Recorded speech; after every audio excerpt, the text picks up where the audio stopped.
할렐루야. 아멘. 예, 반갑습니다. 잠언서 19장 11절에 기록되어 있기를 노하기를 더디하는 것이 사람의 슬기요 허물을 용서하는 것이 자기의 영광이니라 라고 기록되어 있습니다. 노하기를 더디하는 것이 지혜로운 사람이 취해야 될 도리고 남의 허물을 용서하는 것이 곧 자기의 영광이라고 했습니다.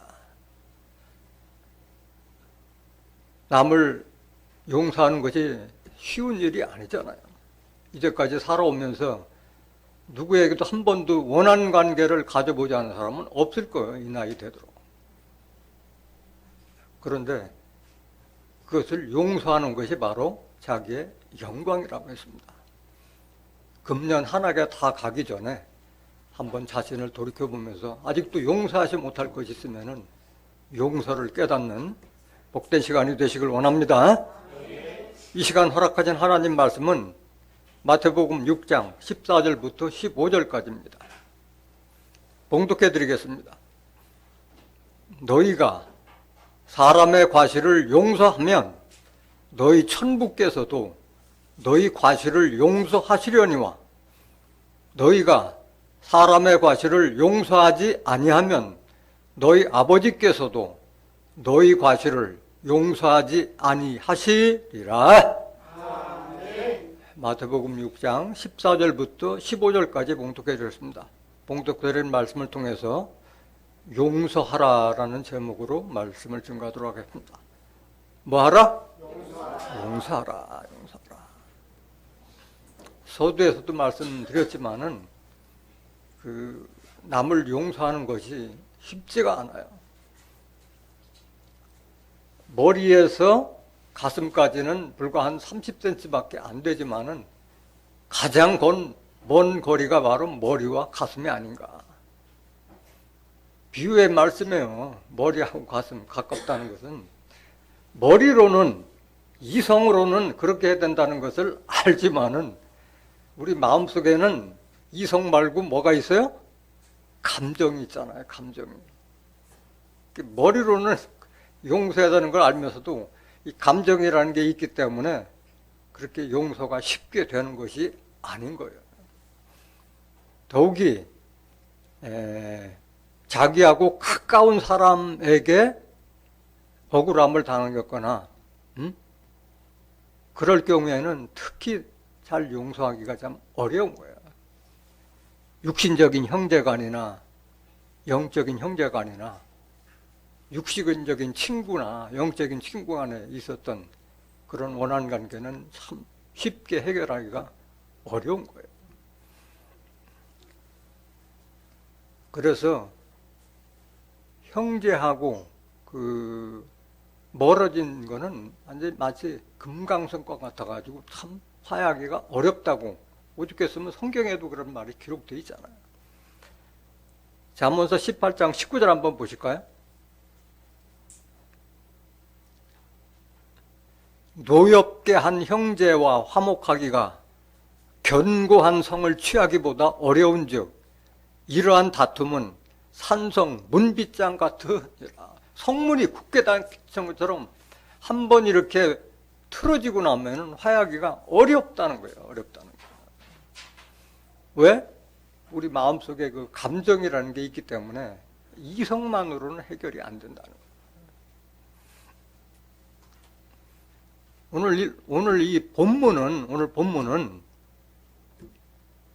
예수님께서 자기 제자들에게 우리가 어떻게 기도해야 하겠습니까? 하고 물어봤을 때 예수님께서 주기도문에 대해서 알려주시고 다음에 가장 먼저 다시 한번 강조하신 말씀이 바로 용서라는 거예요. 본문 말씀 다시 한번 보시겠습니다. 마태복음 6장 14절. 너희가 사람의 과실을 용서하면 너희 천부께서도 너희 과실을 용서하시려니와 너희가 사람의 과실을 용서하지 아니하면 너희 아버지께서도 너희 과실을 용서하지 아니하시리라. 이 용서에 대한 것은 주기도문에도 나와 있어요. 중기도문에도 나와 있고. 그러니까 우리가 주기도문 할 때 막 형식적으로 하면서도 용서라는 사실을 그냥 간과하기 쉬운 거예요. 12절 보세요. 12절에 나와 있잖아요. 용서라는. 마태복음 6장 12절. 우리가 우리에게 죄 지은 자를 사하여 준 것 같이 우리 죄를 사하여 주옵시고 이렇게 기도하라고 하시고 나서 다시 오늘 본문 말씀을 다시 강조하신 거예요. 용서가 얼마나 중요하냐 이게. 그래서 오늘 본문 말씀 보면은 너희가 다른 사람을 용서하여 주면 하나님도 너희들을 용서해 줄 것이요. 너희가 다른 사람을 용서하지 않으면 하나님도 우리를 용서하지 아니하시라. 상대적인 거예요. 상대적인 거. 하나님도 상대적이라는 거예요. 너희들이 용서했을 때 나도 용서하고 너희들이 다른 사람 용서하지 않으면 나도 용서하지 않겠다. 또 분명한 조건이자 권고이자 명령인 거예요. 우리가 구원받고자 천국 가고자 하는 자들은 반드시 용서라는 덕목을 해결하지 않으면 천국 갈 수 있다 없다? 없다. 없다. 아니 하나님께 용서도 받지 못한 자가 무슨 천국을 가고 구원을 받을 수 있겠어요? 이거는 하나님의 성령으로 우리에게 강권하는 명령인 거예요. 명령. 용서라는 것은. 내가 하기 쉽다, 하기 어렵다 그걸 떠나서 구원받고자 하면 여러분들 찬송가에도 그렇지만은 거기 나와 있잖아요. 천국 가는 길이라고 나와 있잖아요. 용서라는 것. 하나님께서는 반드시 우리를 어떻게 우리가 어떤 행위를 하느냐에 따라서 그 행위대로 하나님께서는 보응하시기 때문에 그런 거예요. 조건이자 조건이고 상대적이라는 거예요. 상대적이다. 욥기서 34장 10절 한번 보실까요?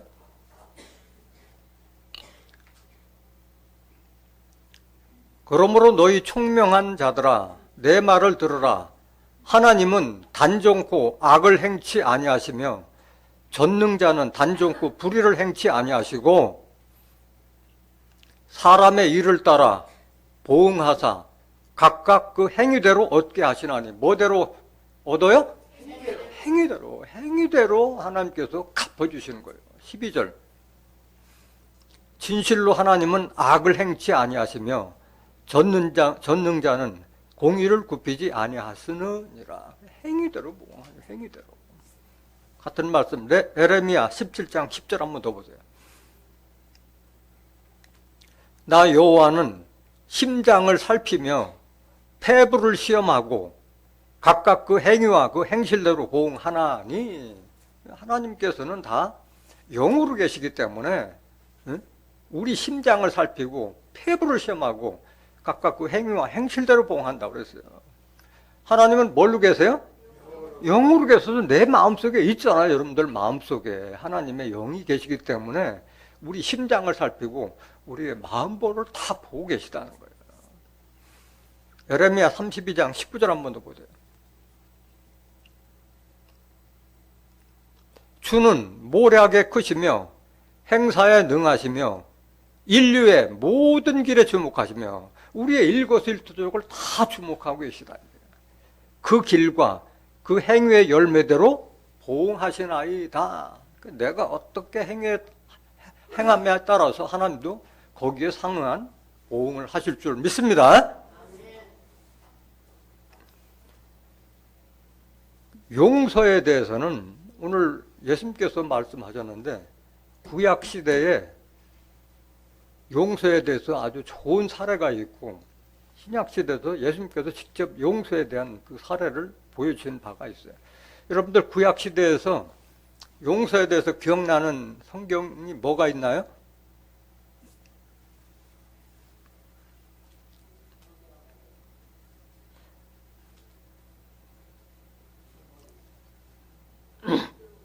기억이 잘 안 나죠?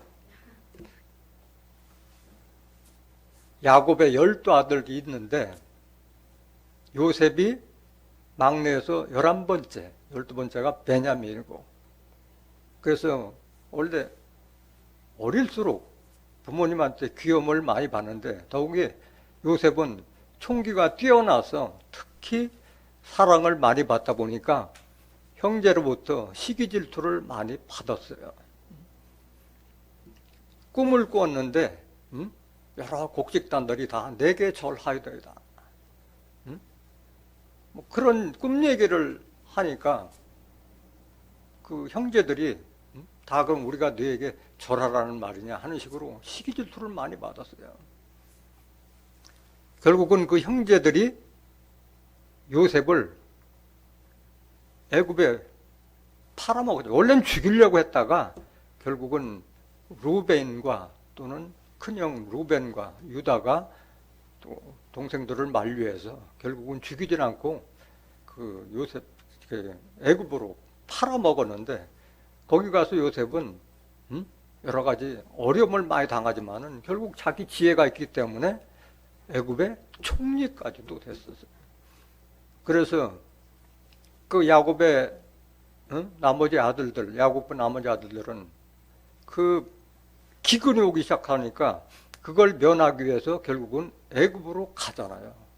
갔을 때 아버지도 같이 갔기 때문에 아버지가 있을 때는 괜찮았는데 아버지가 장사하고 나서는 이제 요셉이 또 형제들한테 자기들이 지은 죄가 있기 때문에 우리에게 어떤 우리가 했던 행위에 대한 그 요셉이 보응을 하지 않을까 굉장히 두려워했을 때 그때 요셉이 얘기했어요. 두려워하지 말아라. 당신들이 악을 행했지만은 하나님께서는 나를 선으로 갚기를 원했기 때문에 난 그러지 않는다고 그 말씀하신 게 있어요. 그 말씀 한번 보시겠습니다. 먼저 요셉이 형들한테 시기질투 받게 된 배경부터 알아보겠습니다. 창세기 31장 3절 한번 보실까요? 요셉은 노년에 얻은 아들이므로 이스라엘이 여러 아들보다 그를 깊이 사랑하여 위하여 채색옷을 지었더니 여기 이스라엘은 누구의 대명사요? 야곱의 대명사요. 야곱이 하나님의 사람과 씨름해서 이기고 이스라엘은 칭호를 받았어요. 앞으로 야곱이라 하지 말고 이스라엘을 하라. 이스라엘의 그 뜻은 뭐예요? 승리자, 이긴 자라, 이긴 자예요. 승리자라는 그런 이름을 받았어요. 그래서 이스라엘은 야곱의 다른 이름이에요. 5절 보세요. 4절. 그 형들이 아비가 형제들보다 그를 사랑함을 보고 그를 미워하여 그에게 언사가 불평하였더라. 요셉이 꿈을 꾸고 자기 형들에게 고하매 그들이 그를 더욱 미워하였더라. 요셉이 그들에게 이르되 청컨대 나의 꾼 꿈을 들으시오. 우리가 밭에서 곡식을 묵더니 내 단은 일어서고 당신들의 단은 내 단을 둘러서서 절하더이다. 아니 형제라도 이런 얘기를 들으면 기분 좋아요, 나빠요? 나쁠 수밖에 없잖아요. 뭐 시기질투를 떠나서 어린 동생이 그런 꿈 얘기를 하니까 기분 좋을 일은 없지. 계속 보세요. 8절. 그 형들이 그에게 이르되 내가 참으로 우리의 왕이 되겠느냐? 참으로 우리를 다스리게 되겠느냐 하고 그 꿈과 그 말을 인하여 그를 더욱 미워하더니 요셉이 다시 꿈을 꾸고 그 형들에게 고하여 가로되 내가 또 꿈을 꾼즉 해와 달과 11별이 내게 절하이더이다 하니라. 그럼 여기 보면 해, 달은 누굴 상징한 거예요? 아버지 어머니를 상징한 거예요. 나머지 11별이 내게 절하이더이다. 10절. 그가 그 꿈으로 부형에게 고하매 아비가 그를 꾸짖고 그에게 이르되 너의 꾼 꿈이 무엇이냐? 나와 내 모와 내 형제들이 참으로 가서 땅에 엎드려 내게 절하겠느냐? 그 형들은 시기하되 그 아비는 그 마음을 마음에 두었더라. 그래서 형제들의 시기와 그 분노를 살 만한 행위를 한 거예요. 요셉이. 그들이 어떻게 했느냐? 18절 보세요. 창세기 37장 18절. 요셉이 그들에게 가까이 오기 전에 그들이 요셉을 멀리서 보고 죽이기를 꾀하여, 오죽했으면 죽여버리자는 이런 노함이 일어난 거예요. 분노함이 일어난 거예요. 19절 서로 이르되 꿈꾸는 자가 오는도다. 자 그를 죽여 한 구덩이에 던지고 우리가 말하기를 악한 짐승이 그를 잡아먹었다 하자 그 꿈이 어떻게 되는 것을 우리가 볼 것이니라 하는지라. 루벤이 듣고 요셉을 그들의 손에서 구원하려 하여 가로되 우리가 그 생명은 상하지 말자. 루벤이 또 그들에게 이르되 피를 흘리지 말라. 그를 광야 그 구덩이에 던지고 손을 그에게 대지 말라 하니 이는 그가 요셉을 그들의 손에서 구원하여 그 아비에게로 돌리려 함이었더라. 그래도 장자는 장자다운 면이 있었던 거예요. 23절 요셉이 형들에게 이르매 그 형들이 요셉의 옷 곧 그 입은 채색 옷을 벗기고 그를 잡아 구덩이에 던지니 그 구덩이는 빈 것이라 그 속에 물이 없었더라. 그들이 앉아 음식을 먹다가 눈을 들어본 즉 한때 이스마엘 족속이 길앗에서 오는데 그 약대들의 향품과 유향과 모략을 싣고 애굽으로 내려가는지라. 유다가 자기 형제에게 이르되 우리가 우리 동생을 죽이고 그의 피를 은닉한들 무엇이 유익할까. 유다도 그 요셉을 살려주는데 거들었어요. 27절 자 그를 이스마엘 사람에게 팔고 우리 손을 그에게 대지 말자. 그는 우리의 동생이요 우리의 골육이니라 하며 형제들이 청종하였더라. 28절 때 미디안 사람 상고들이 지나는지라. 상고는 장사꾼을 말하는 거예요. 그들이 요셉을 구덩이에서 끌어올리고 은 20개의 그를 이스마엘 사람들에게 팔매 그 상고들이 요셉을 데리고 애굽으로 갔더라. 그래서 요셉은 결국 형들의 시기 질투를 받아서 요셉으로 팔려가서 여러 가지 감옥에도 갇히고 뭐 여러 가지 고초를 겪다가 결국은 총리까지 되었어요. 그래서 이 나머지 야곱과 형제들이 그 엄청난 기근이 있어서 그 식량을 구하러 결국은 애굽으로 다시 가게 된 거예요. 그래서 많은 자기 아들이 총리로 있었기 때문에 후한 대접을 받았는데 결국은 야곱이 거기서 죽어서 장사하고 나니까 이제 형들이 아버지가 없으니까 걱정을 했던 거예요. 그 말씀 한번 보시겠습니다. 창세기 50장 14절 한번 보세요.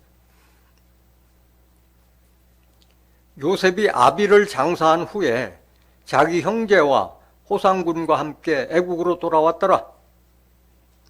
요셉의 형제들이 그 아비가 죽었음을 보고 말하되 요셉이 혹시 우리를 미워하여 우리가 그에게 행한 모든 악을 다 갚지는 아니할까 하고 그 지은 죄는 다 알아요 몰라요? 알잖아. 자기가 양심 있으니까. 16절 요셉에게 말을 전하여 가로되 당신의 아버지가 돌아가시기 전에 명하여 이르시기를. 이건 뭐냐면 미리 요셉이 딴 마음 갖기 전에 아버지가 이런 말을 했기 때문에 우리에게 나쁜 짓 하지 말라는 걸 미리 알려주는 거예요. 형제들이. 17절 너희는 이같이 요셉에게 이르라. 내 형들이 내게 악을 행하였을지라도 이제 바라건대 그 허물과 죄를 용서하라 하셨다 하라 하셨나니. 아버지를 빙자해서 자기들의 허물을 넘기려고 지금 하고 있는 거예요. 당신의 아버지의 하나님의 종들의 죄를 이제 용서하소서 하며 요셉이 그 말을 들을 때 울었더라. 요셉은 결코 그런 마음이 없었는데 벌써 형들이 그런 겁을 먹고 그렇게 하는 걸 보고 나서 마음속에 울었더라. 안타까워서 울은 거예요. 18절 보세요. 그 형들이 또 친히 와서 요셉의 앞에 엎드려 가로되 우리는 당신의 종이니이다. 아주 겸손한 마음으로 우리는 이제 당신 종이다. 동생에게 아예 종이다. 꿈대로 된 거예요. 꿈대로 된 거예요. 당신의 종이 돼. 19절 요셉이 그들에게 이르되 두려워 마소서 내가 하나님을 대신하리이까? 이 말씀을 여러분들이 잘 들어야 돼요. 당신들은 나를 해하려 하였으나 하나님은 그것을 선으로 바꾸사. 뭐로 바꾸사? 악을 선으로 바꾸사 오늘과 같이 만민의 생명을 구원하게 하시려 하셨나니. 그래서 내게 어떤 고난과 험한 일이 생긴다 하더라도 어떤 마음을 갖느냐에 따라서 이렇게 달라지는 거예요. 그래서 요셉은 얼마든지 형들에게 그 아주 원수와 같은 그런 마음을 가질 수 있었지만은 다 자기가 이렇게 잘 되고 또 형들에게 이렇게 용서를 베풀 수 있는 것은 내 덕이 아니라 누구에게 공을 돌리는 거야? 하나님께 돌리고 있다는 것을 깨달아야 돼요. 당신들은 나를 헤아려 하였으나 하나님은 그것을 선으로 바꾸사 오늘과 같이 만민의 생명을 구원하게 하시려 하셨나니. 내가 애굽으로 팔려온 것은 다 그 부모님과 형제들을 구원케 하기 위해서 하나님께서 나를 인도하셨다고 이렇게 생각을 바꾸고 있는 거예요. 계속 보세요. 21절. 당신들은 두려워 마소서 내가 당신들과 당신들의 자녀를 기르리다 하고 그들을 간곡한 말로 위로하였더라. 이것이 구약시대 용서에 대한 대표적인 표본이라고 볼 수가 있습니다. 신약시대에 예수님께서 보여주신 그 용서에 대해서는 여러분들이 잘 알고 있는 간음한 여인을 구원했던 그 사건에서 봤듯이 유대인들은 예수님을 사사건건 고소할 조건을 위해서 계속 와서 시험하잖아요. 그때마다 예수님은 얼마나 밉겠어요, 마음적으로 봤을 때. 그것도 한두 번도 아니고 만날 때마다 사사건서 시비를 걸었는데 예수님은 절대 그럴 때마다 그 악한 마음을 갖지 않고 그걸 지혜로, 그걸 사랑으로 덮어주시잖아요. 요한복음 8장 1절 한번 보세요. 다 아는 내용이지만 한번 보세요. 예수는 감람산으로 가시다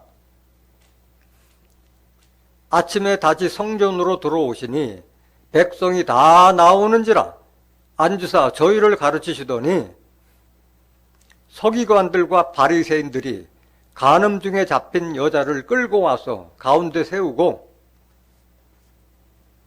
예수께 말하되 선생이여 이 여자가 간음하다가 현장에서 잡혔나이다. 요새는 율법에 이러한 여자를 돌로 치라 명하였거니와 선생은 어떻게 말하겠나이까? 저희가 이렇게 말함은 고소할 조건을 얻고자 하여 예수를 시험함이로라. 그래서 간음한 여자를 데리고 와서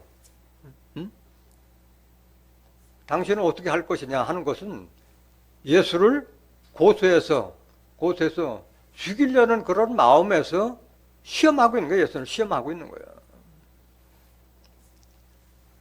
그 예수님은 이런 마음을 알아요, 몰라요? 다 알고 계시잖아요. 다 알고 계시잖아. 예수께서 몸을 굽히사 손가락으로 땅에 쓰시니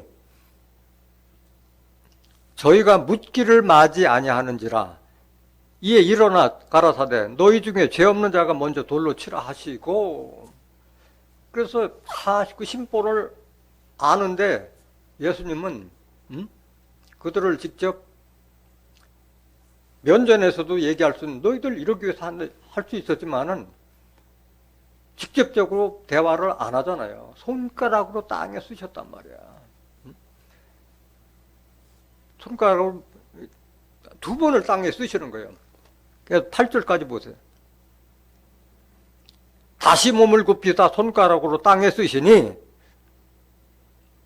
저희가 이 말씀을 듣고 양심의 가책을 받아 어른으로 시작하여 젊은이까지 하나씩 나가고 오직 예수와 그 가운데 섰는 여자만 남았더라 말씀하셨어요. 그러면은 예수님께서 손가락으로 땅에다가 2번 썼는데 첫 번째 썼을 때도 계속 묻기를 마지 아니했다는 것은 부정의 봉정이가 계속 물었다는 거예요. 말해라, 대답해라, 어떻게 할 것이냐. 종용하였다는 것은 계속 졸랐다는 거예요. 그러면 예수님께서 땅에다가 뭐를 썼길래 그들이 계속 종용을 했고, 두 번째 땅으로 썼을 때는, 땅에 썼을 때는 그들이 양심의 가책을 받아서 어른부터 시작해서 젊을까지 다 가고 예수와 그 가늠한 여자만 남았느냐. 첫 번째 땅에 쓰신 것은, 그게 우리가 예수님한테 배워야 될 것은 지혜가 있어야 돼요. 지혜가 있어야 돼요. 또 사랑하는 마음이 없으면 그렇게 할 수가 없는 거예요. 첫 번째 썼던 것은 자기네들이 자기 이슬 짓고 하잖아요. 우리가 이 여자를 어디서 잡았다? 현장에서 잡았다. 이 현장에서 잡으면 여자만 있어야 돼요? 남자도 있어야 돼요?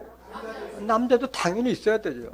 첫 번째 분명히 했던 것은 현장에서 잡았다고 그러는데, 그럼 남자는 어디 있느냐 했는데, 그 말의 의미를 그들이 알지 못했기 때문에 계속 어떻게 할 거냐고 계속 물었던 거예요. 두 번째 땅에 썼던 거는, 그러면은 너희들이 책임지겠느냐? 너희들이 율법자 아니냐? 서기관 바리새인들 율법자 아니냐? 신명기 22장 22절에, 레위기 10장 10절에 뭐라고 기록되느냐? 너희들 이거 책임질 수 있느냐? 그 말을 쓰신 거예요. 신명기 22장 22절 한번 보세요. 남자가 유부녀와 통관함을 보거든 그 통관한 남자와 그 여자를 둘 다 죽여 이스라엘 중에 악을 제할지니라. 이거 모를 바가 아니잖아요. 율법사 바리새인들은 다. 그러니까 이들이 원래 양심의 가책을 받을 자들이 아니잖아요. 그런데 이 말을 듣고 나서는 할 말이 없는 거예요. 그러니까 이 땅에 쓰신 그 두 말씀을 보고 그들은 양심의 가책을 받아서 다 하나씩 사라질 거예요. 그런데 왜 말로 하지 않고 땅에다 급히 그걸 쓰셨느냐? 말로 하게 되면은 여럿이 죽기 때문에 그런 거예요. 여자도 죽어야 돼. 열도도 돌에 맞아 죽어야 되지만은 현장에서 데리고 오지 않은 남자도 죽어야 되고, 그 다음에 그 여자만 데리고 왔던 그 남자들도 마찬가지 심판을 받을 수밖에 없잖아요. 현장에서 그들을 데려왔던 자들은 그거를 분명히 둘 다 죽여야 됨을 알면서도 안 데려왔던 그것은 그들도 벌을 받아야 되잖아요. 안 데려왔다는 것은 두 가지 이유예요.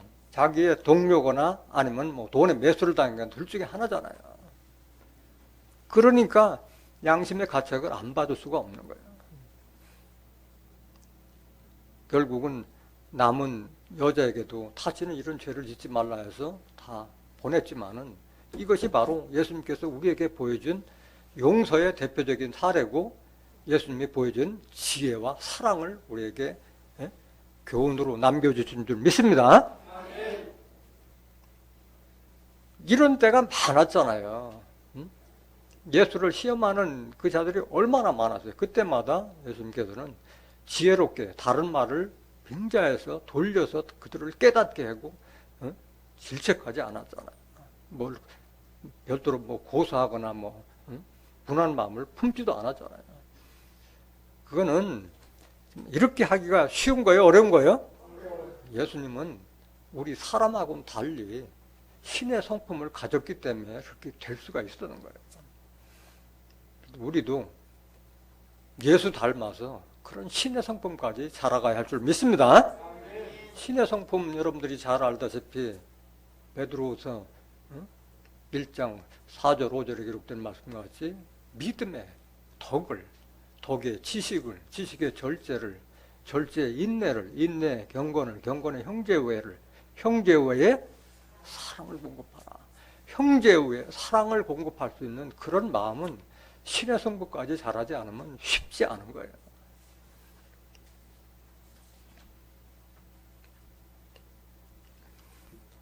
그래서 용서는 오늘 본문의 말씀과 같이 천국 들어가고자 하는 자들, 구원을 받고자 하는 자들이 최우선적으로 마음에 염두에 두고 해결해야 될 하나님의 명령이자 우리가 해야 될 실천 과제라는 것을 깨달아야 할 줄 믿습니다.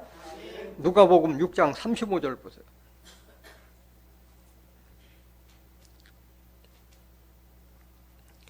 오직 너희는 원수를 사랑하고, 어렵잖아요. 원수를 사랑하라고 말씀하세요. 원수를 사랑하고 선대하며 아무것도 바라지 말고 빌리라. 그리하면 너희 상이 클 것이요 또 지극히 높으신 이의 아들이 되리니. 이게 하나님 백성, 하나님의 아들이 되는 길이에요. 원수를 사랑하고 선대하고, 그럼 너희 상이 클 것이요 또 지극히 높으신 이의 아들이 되리니. 하나님의 아들, 예수가 하나님의 아들이 되기 위해서는 이런 마음까지 자라가야 되는 것을 알려주고 계시는 거예요. 그는 은혜를 모르는 자와 악한 자에게도 인자로우시니라. 은혜를 모르는 자와 악한 자에게도 인자하신 분이 바로 하나님이고 예수님이라는 것을 깨달아 할 줄 믿습니다. 36절. 너희 아버지의 자비하심과 같이 너희도 자비하라. 사랑을 베풀고 불쌍한 마음을 가지라. 불쌍한 마음. 아버지를 닮아가라는 말이잖아요. 아버지. 37절. 비판치 말라. 그리하면 너희가 비판을 받지 아니할 것이요 정죄하지 말라. 그리하면 너희가 정죄를 받지 아니할 것이요 용서하라. 그리하면 너희가 용서를 받을 것이요. 상대적이잖아요. 내가 비판하지 않을 때 다른 사람도 나를 비판하지 않고, 내가 정죄하지 않을 때 또 내가 정죄받지 않고, 내가 용서할 때 우리도 상대방한테도 용서받고 또 하나님과 그리스도에게도 용서받을 수 있다. 그 말인 거예요. 38절. 주라. 그리하면 너에게 줄 것이니 곧 후이 되어 누르고 흔들어 넘치도록 하여 너희에게 안겨주리라. 너희의 헤아리는 그 헤아림으로 너희도 헤아림을 도로 받을 것이라 말씀하세요. 마태복음 5장 22절 한번 보세요.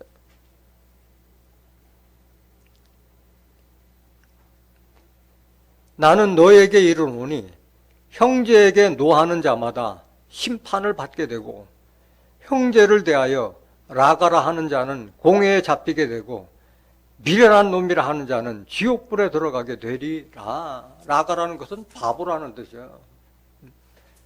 형제, 영적인 형제든 육신적인 형제든 이렇게 형제에게 노학을 하거나 아니면 바보 취급하라고 했을 때는 결국은 어디에 들어간다? 지옥불에 들어간다. 엄청난 말씀이잖아요. 23절. 그러므로 이렇게 자기 형제를 노엽게 하거나 아니면 남의 형제를 그렇게 멸시하거나 조롱했을 때는 지옥불에 들어가기 때문에 예물을 제단에 드리다가 거기서 내 형제에게 원망 들을 만한 일이 있는 줄 생각나거든 예물을 제단 앞에 두고 먼저 가서 형제와 화목하고 그 후에 와서 예물을 드리라. 그러니까 뭐 제사나 아니면 예배보다 더 중요한 게 뭐예요? 형제 간의 원한 같은 것을 갖지 말고 서로 화해하라. 그게 더 우선이다 말하고 있는 거예요. 누가복음 17장 3절 한번 보실까요? 너희는 스스로 조심하라. 만일 내 형제가 죄를 범하거든 경계하고 회개하거든 용서하라. 죄를 범하는 걸 봤을 때는 경계 조심해라. 회개하거든 용서하라 말씀하세요. 회개 용서하라. 4절. 만일 하루 7번이라도 내게 죄를 얻고 7번 내게 돌아와 내가 회개하노라 하거든 너는 용서하라 하시더라.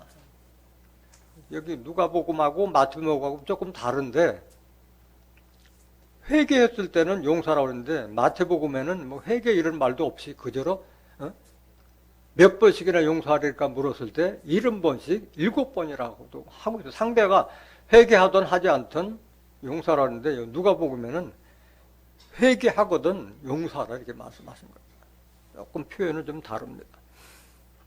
마태복음 18장 21절 한번 보세요. 그때 베드로가 나와 가로되 주여 형제가 내게 죄를 범하면 몇 번이나 용서하여 주리이까? 7번까지 하오리이까?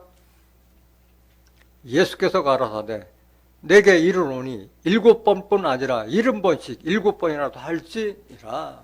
마태복음에는 상대방이 뭐 회개하거나 이런 거에 관계없이 70번씩 7번이라도 용서해 주라. 77에 49, 490번까지 용서해 주라는데 용서 못할 죄가 있어요, 없어요? 없다. 다 용서하다. 다 용서할 수 있는 죄다. 말씀하십니다. 그 다음 구절이 중요한 거예요. 35절 보세요. 마태복음 18장 35절.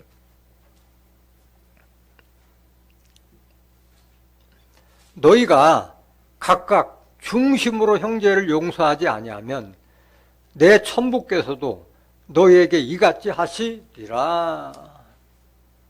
이걸 여러분들이 잘 기억해야 돼요. 오늘 분명히 오늘 본문 말씀 설명하면서 구원받고자 하는 자, 천국 가고자 하는 자는 확실히 용서라는 문제를 확실하게 해결해야 된다는 말이 여기에 있는 거예요.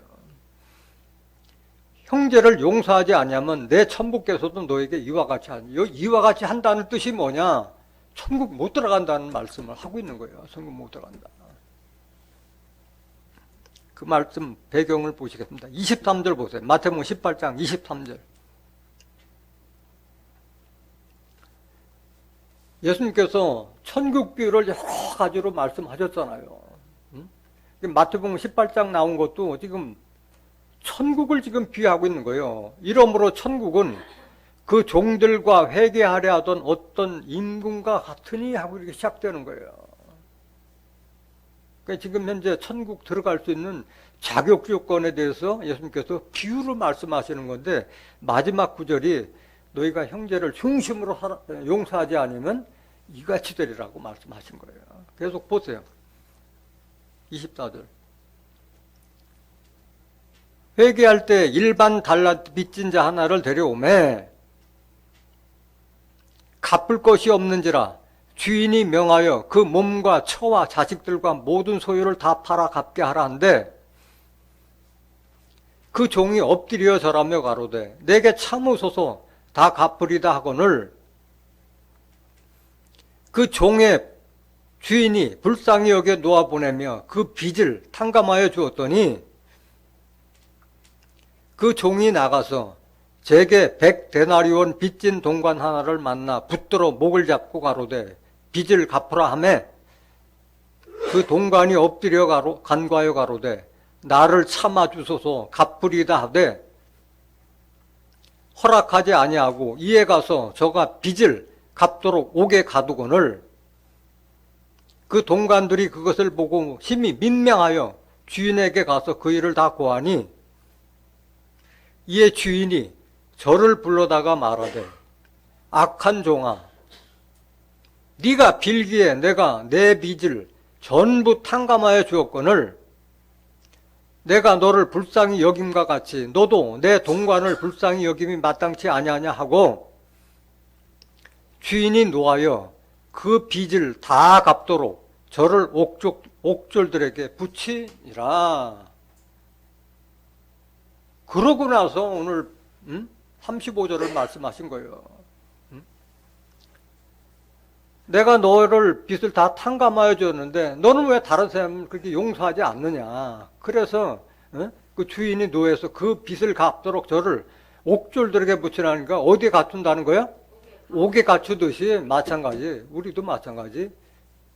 다른 사람을 용서하지 않으면 뭐 살아서는 옥에 갇히거나 아니면 죽어서는 지옥불에 던진다고 말씀하신 거예요.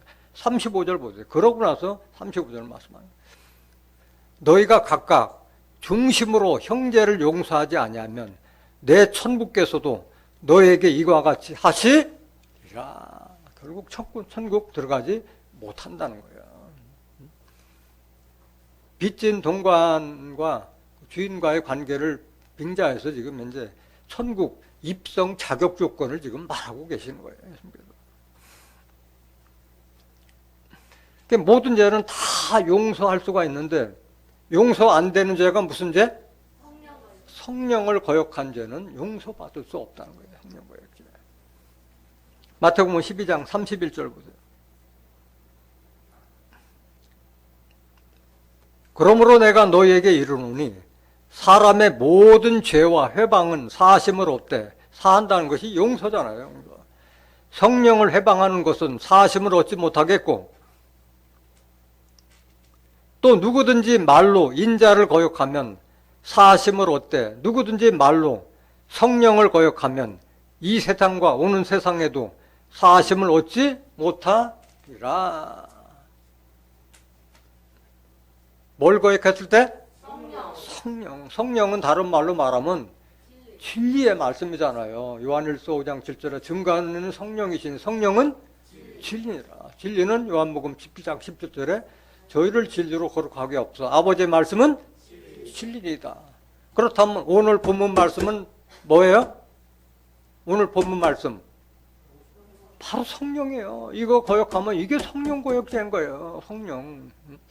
예수님께서 하나님께 받아서 너희가 다른 사람들을 용서하면 하나님도 너희를 용서하겠지만은 너희가 다른 사람을 용서하지 못하면 하나님이 너를 용서하지 않겠다는 말이잖아요. 성령 거역죄예요. 이게 용서하지 않는 거. 그러니까 결국은 구원을 받지 못한다는 말씀인 거예요. 성령 거역죄를 저지른 대표적인 사람이 누구예요? 가룟 유다잖아요. 가룟 유다. 마태복음 26장 24절 보세요. 가룟 유다는 어떤 자였는지. 인자는 자기에게 대하여 기록된 대로 가거니와 인자를 파는 그 사람에게는 화가 있으리로다.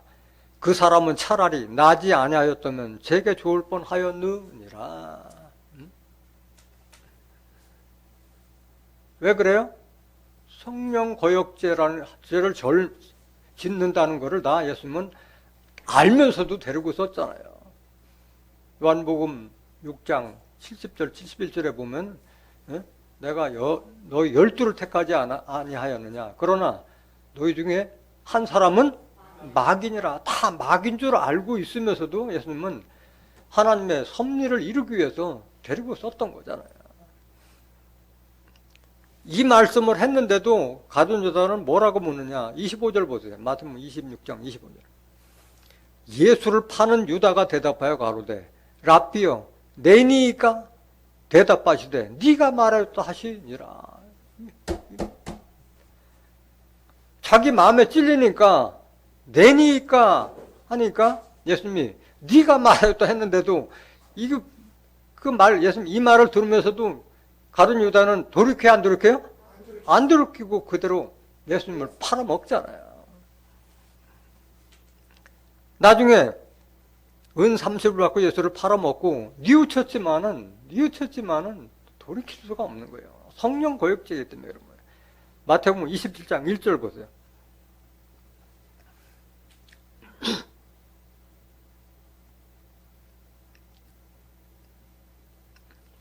새벽에 모든 대제사장과 백성의 장로들이 예수를 죽이려고 함께 의논하고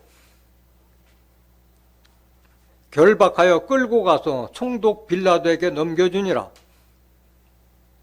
때 예수를 판 유다가 그의 정죄됨을 보고 스스로 뉘우쳐 그 은 30을 대제사장들과 장로들에게 도로 갖다 주며 스스로 잘못된 걸 알고 뉘우쳤지만은 돌이킬 수가 없는 거예요. 성령 거역죄이기 때문에. 4절. 가로되 내가 무죄한 피를 팔고 죄를 범하였도다 하니 저희가 가로되 그것이 우리에게 무슨 상관이 있느냐. 네가 당하라 하거늘 유다가 은을 성소에 던져놓고 물러가서 스스로 목매어 죽은지라. 자기 스스로가 목매달아서 죽었어요. 그럼 목마달아 죽었으면 그냥 편하게 죽어야 되는데 그러지 않았어요.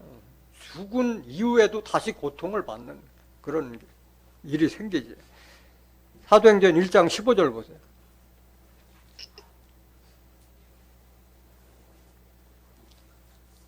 모인 무리의 수가 한 120명이나 되더라.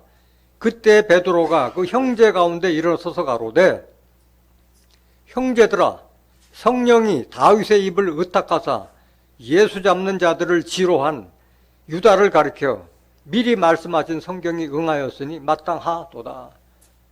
예수를 잡는 그 율법사 바리새인들 그들에게 저 사람이 예수라고 알려준 지로라는 것은 지명해서 저 사람이 예수다. 다른 사람들은 모르잖아요. 누가 예수인지. 그거를 가르쳐 유다를 가르쳐 미리 말씀하신 성경은 응하였으니 마땅하다 말하고 있는 거예요. 17절. 이 사람이 이 가룟 유다가 본래 우리 수 가운데 참여하여 이 직무의 한 부분을 맡았던 자라. 그것도 12사도의 한 사람이었잖아요. 가룟 유다도. 18절. 이 사람이 불의의 싹수로 밭을 사고 후에 몸이 곤두박질하여 배가 터져 창자가 다 흘러나온지라. 이렇게 참혹하게 죽었어요. 계속 보세요. 19절. 이 일이 예루살렘 사는 모든 사람에게 알게 되어 본 방언에 그 밭을 이르되 아겔다마라 하니 이는 피밭이라는 뜻이라. 시편에 기록되었으되 그의 거처로 황폐하게 하시며 거기 거하는 자가 없게 하소서 하였고 또 일러서되 그 직분을 타인이 취하게 하소서 하였도다. 그래서 이미 가룟 유다가 이런 자가 있을 것을 이미 다윗 선지자가 이미 예언을 다 해놓은 대로 이루어진 거예요. 그의 거처로 황폐하게 하시며 거기 거하는 자가 없게 하소서 또 그 직분을 타인이 취하게 하소서. 그래서 가룟 유다 대신에 결국 제자들이 마띠아를 선정해서 그 제자의 일원으로 세우잖아요. 시편에 뭐라고 기록되어 있느냐? 시편 109편 5절 보세요. 지금 이 말씀을 증거하는 것은 모든 것은 뭐대로 이루어져요? 성경대로 이루어지기 때문에 성경대로 이루어진다는 거예요. 성경대로. 저희가 악으로 나의 선을 갚으며 미워함으로 나의 사랑을 갚았사오니 악인으로 저를 제어하게 하시며 대적으로 그 오른편에 서게 하소서. 저가 판단을 받을 때에 죄를 지고 나오게 하시며 그 기도가 죄로 변케 하시며 그 연수를 단축게 하시며 그 직분을 타인이 취하게 하시며 이렇게 성령을 거역하게 하면은 제명대로 못 산다는 거예요. 연수를 단축게 하시며 자기 스스로가 목매였잖아요. 그 직분을 타인이 취하게 하시며 이 성경 예언대로 이루어진 거예요. 예언대로. 9절. 그 자녀는 고아가 되고 그 아내는 과부가 되며 물론 신약 성경에는 가룟 유다가 뭐 장가 갔다 뭐 자식이 몇이다 이런 얘기는 나오지 않았어요. 나오지 않았는데 시편에 예언된 바로 말씀에는 이런 기록은 되지 않았지만은 후사가 다 끊어질 것을 이게 다 예언해 놓은 거예요. 그 자녀는 고아가 되고 그 아내는 과부가 되며 10절. 그 자녀가 유리구걸하며 그 황폐한 집을 떠나 빌어먹게 하소서. 성령 거역죄를 지게 되면은 본인뿐만이 아니라 자녀들까지도 불행하게 되는 것을 지금 우리가 알 수 있잖아요. 11절. 고리대금하는 자로 저의 소유를 다 취하게 하시며 저의 수고한 것을 외인이 탈취하게 하시며, 그러니까 육신뿐만이 아니라 가산까지도 다 탕진케 만든다는 거예요. 12절. 저에게 은혜를 계속할 자가 없게 하시며 그 고아를 연율할 자도 없게 하시며 그 고아를 불쌍하게 봐줄 자도 없게 해달라. 얼마나 큰 저주예요, 이 말씀이. 13절. 그 후사가 끊어지게 하시며 후대에 저희 이름이 도말되게 하소서. 성령 거역죄에 대한 이런 받는 대가가 엄청나게 크다는 것을 깨달아야 할 줄 믿습니다.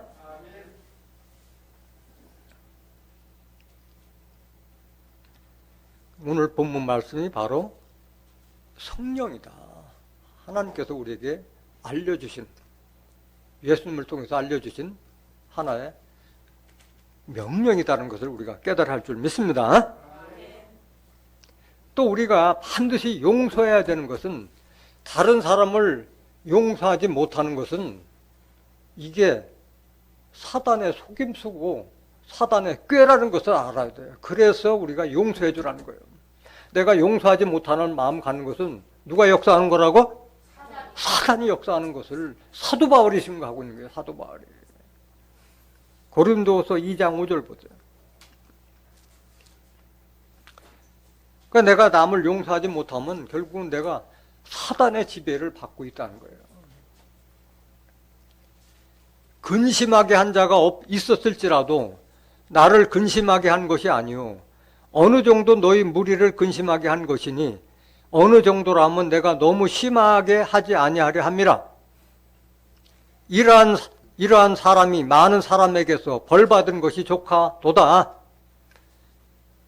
그런즉 너희는 차라리 저를 용서하고 위로할 것이니 저가 너무 많은 근심에 잠길까 두려워하노라. 다른 사람을 근심하게 한 사람이 있었어요. 그래서 사도 바울도 나무라는데, 너희는 차라리 저를 용서하고 위로할 것이니 너무 많은 근심에 잠길게 두려워하노라. 지금 권고하고 있는 거예요. 8절 보세요. 그러므로 너희를 권하노니 사랑을 저에게 나타내라. 그 잘못을 저지른 자에게도 사랑을 나타내라. 지금 사도 바울이 권고하고 있는 거예요. 9절. 너희가 범사에 순종하는지 그 증거를 알고자 하여 내가 이것을 너에게 썼노라. 너희가 무슨 일이든지 네게 용서하면 나도 그리하고, 내가 만일 용서한 일이 있으면 용서한 그것은 너희를 위하여 그리스도 앞에서 한 것이니. 사도 바울도 그리스도로부터 용서라는 것을 깨달았기 때문에 이 용서를 지금 하고 있는 거, 말하고 있는 거잖아요.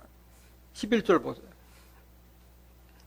이는 우리로 사단에게 속지 않게 하려 함이라. 우리가 그 괴계를 알지 못한 바가 아니로다. 이 말씀 여러분 잘 명심해야 돼요. 용서하지 못하는 것은 우리가 사단에게 속고 있는 것이고, 사단의 괴계, 속임수라는 거예요. 악한 마음을 가져서 상대방을 용서하지 못하게 하는 것은 바로 사단이 역사한다는 것을 지금 간접적으로 이렇게 말하고 있잖아요. 그래서 사도 바울도 에베소 교회나 골로새 교회나 이런 교회, 고린도 교회나 다 사랑을 하고 용서하라고 지금 가르치고 있는 거예요. 에베소서 4장 31절 한번 보세요. 너희는 모든 악독과 노함과 분냄과 떠드는 것과 회방하는 것을 모든 악의와 함께 버리고 서로 인자하게 하며 불쌍히 여기며 서로 용서하기를 하나님이 그리스도 안에서 너희를 용서하심과 같이 하라. 사도 바울도 다 자기 말로 하는 게 아니라 하나님과 그리스도로부터 깨달은 그 용서를 다시 반복해서 알려주고 있는 말씀이에요. 골로새서 3장 12절 보세요.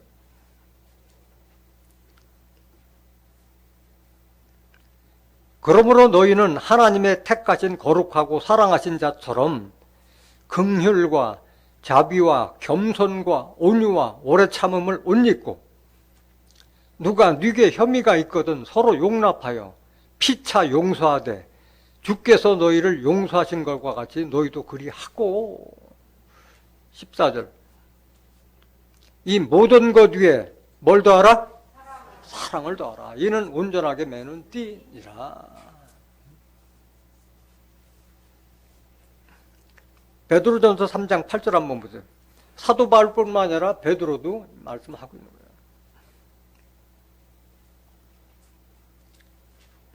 마지막으로 말하노니 너희가 다 마음을 같이 하여 체휼하며 불쌍히 여기라는 거예요. 형제를 사랑하며 불쌍히 여기며 겸손하며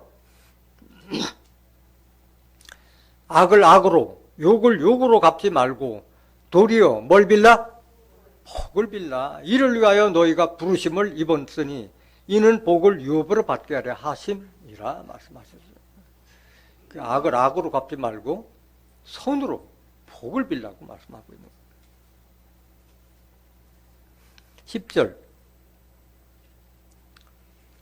그러므로 생명을 사랑하고 좋은 날 보기를 원하는 자는 혀를 금하여 악한 말을 그치며 그 입술로 괴율, 속임수를 말하지 말고 악에서 떠나 선을 행하고 화평을 구하여 이를 쫓으라.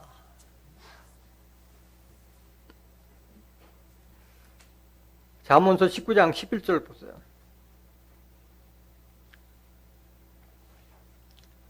노하기를 더디하는 것이 사람의 슬기요 허물을 용서하는 것이 자기의 영광이니라. 말할 필요가 없잖아요. 이제까지 계속 설명드렸잖아요. 그래서 노하기를 더디하는 것이 지혜로운 하나님의 지혜를 받은 자들이 해야 될 도리요. 슬기나 지혜나 같은 말이잖아요. 허물을 용서하는 것이 자기의 영광이니라. 용서했을 때 우리도 구원받을 수 있고 용서했을 때 결국은 천국까지 들어갈 수 있다는 것을 깨달아야 할 줄 믿습니다. 그래서 용서하라고 말씀드립니다. 왜 이게 노하기를 더디하고 다른 사람을 용서하는 것이 이게 지혜로운 사람이 해야 될 일이냐. 이게 하늘의 지혜를 받은 사람들이 해야 될 도리이기 때문에 그런 거예요. 하늘 지혜를 받은 사람들은 용서라는 걸 알기 때문에 그런 거예요. 야고보서 3장 17절 보세요. 오직 위로부터 난 지혜는 하늘로부터 난 지혜는 하나님께로부터 그리스도부터 받은 그 지혜는 첫째 성결하고 다음에 화평하고 다음에 뭐요? 관용. 넓게 용서하라는 것이 관용이잖아요. 모든 걸 용서하라 이게야. 성령 거역지 말고는 다 용서하라. 용서하고 양순하며 어질고 순하며 긍휼과 선한 열매가 가득하고 편벽과 거짓이 없나니. 편벽 한쪽으로 치우짐 없이 중심을 지키는 것을 말하고 있잖아요. 18절. 화평케 하는 자들은 화평으로 심어 의의 열매를 거두느니라. 하늘 지혜를 받은 자는 관용하라고 말씀하십니다. 관용하라. 그게 노하기를 더디하는 것은 사람의 슬기고 허물을 용서하는 것이 자기의 영광이라고 하신 거예요. 빌립보서 4장 5절 보세요.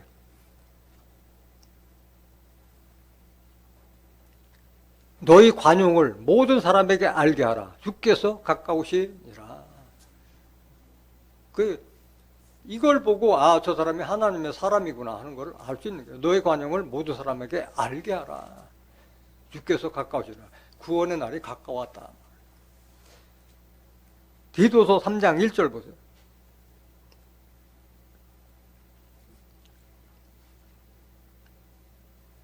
너는 저희로 하여금 정사와 권세 잡은 자들에게 복종하며 순종하며 모든 선한 일 행하기를 예배하게 하며 아무도 해방하지 말며 다투지 말며 관용하며. 여기 나오잖아요. 관용하며. 말씀을 깨달은 자들은 관용하며 범사의 온유함을 모든 사람에게 나타낼 것을 기억하게 하라 말씀하십니다. 이거는 용서라는 것은 우리 말씀을 받은 영적 직분을 받는 자들이 갖춰야 될 덕목이에요. 관용은. 디모데전서 3장 1절 보세요. 미쁘다 이 말이요. 사람이 감독의 직분을 얻으려 하면 선한 일을 사모한다 함이로다. 그러므로 감독은 책망할 것이 없으며 한 아내의 남편이 되며 절제하며 근신하며 아담하며 나그네를 대접하며 가르치기를 잘하며 술을 즐기지 아니하며 구타하지 아니하며 오직 뭐하며 관용하며. 영적 직분을 받은 자들은 관용해요. 다투지 아니하며 돈을 사랑치 아니하며 자기 집을 잘 다스려 자녀들로 모든 단정함으로 복종케 하는 자라 할지며 말씀하신 거예요. 그래서 이게 바로 하늘 지혜를 받은 자들이 해야 될 도리라고 말씀드립니다. 마지막 구절 한번 보시겠습니다. 로마서 12장 17절 보세요. 아무에게도 악으로 악을 갚지 말고 모든 사람 앞에서 선한 일을 도모하라. 할 수 있거든 너희로서는 모든 사람으로 더불어 평화하라. 내 사랑하는 자들아, 너희가 친히 원수를 갚지 말고 진노하심에 맡기라 기록되었으되 원수 갚는 것이 내게 있으니 내가 갚으리라고 주께서 말씀하시니라. 내게 죄 짓고 하는 자들에 대한 심판을 누가 한다고? 하나님이 하시니까 손을 더럽히지 말라. 그 교통정리도 하나님이 하나 해주시니까 너는 악에 지지 말고 선을 행하라고 말씀하고 계시는 거예요. 20절. 내 원수가 줄이거든 먹이고 목마르거든 마시우라.